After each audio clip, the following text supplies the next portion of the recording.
हज़रत अबू बकर सिद्दीक रज़ी अल्लाह ताला अन्हु इरशाद फरमाते हैं, मैं हुजूर के साथ था, एक मैदान से हम गुजर रहे थे तो साथ ही एक बाग था, वहां बड़ा रश था, लोग बड़े इकट्ठे थे, बहुत सारे लोग जमा थे। तो नबी पाक सल्लल्लाहु अलैहि वसल्लम ने फरमाया, अबू बकर पता करो क्या हुआ।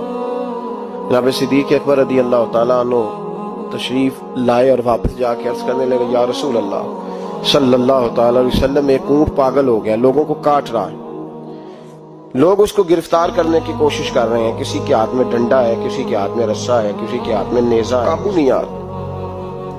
नबी पाक सल्लल्लाहु अलैहि वसल्लम ने फरमाया, चलो मैं चलता हूं। हजरत सिद्दीक अकबर अर्ज करने लगे, या रसूल अल्लाह सल्लल्लाहु अलैहि वसल्लम, वो पागल हो गया, वो काटता फिर रहा है, आप मेहरबानी करें, वो तकलीफ देगा। फरमाया, अबू बकर मुझे जाने दो। जनाब सिद्दीक अकबर फरमाते हैं, नबी पाक सल्लल्लाहु अलैहि वसल्लम तशरीफ लाए और हुजूर जैसे ही खड़े हुए ना, ऊंट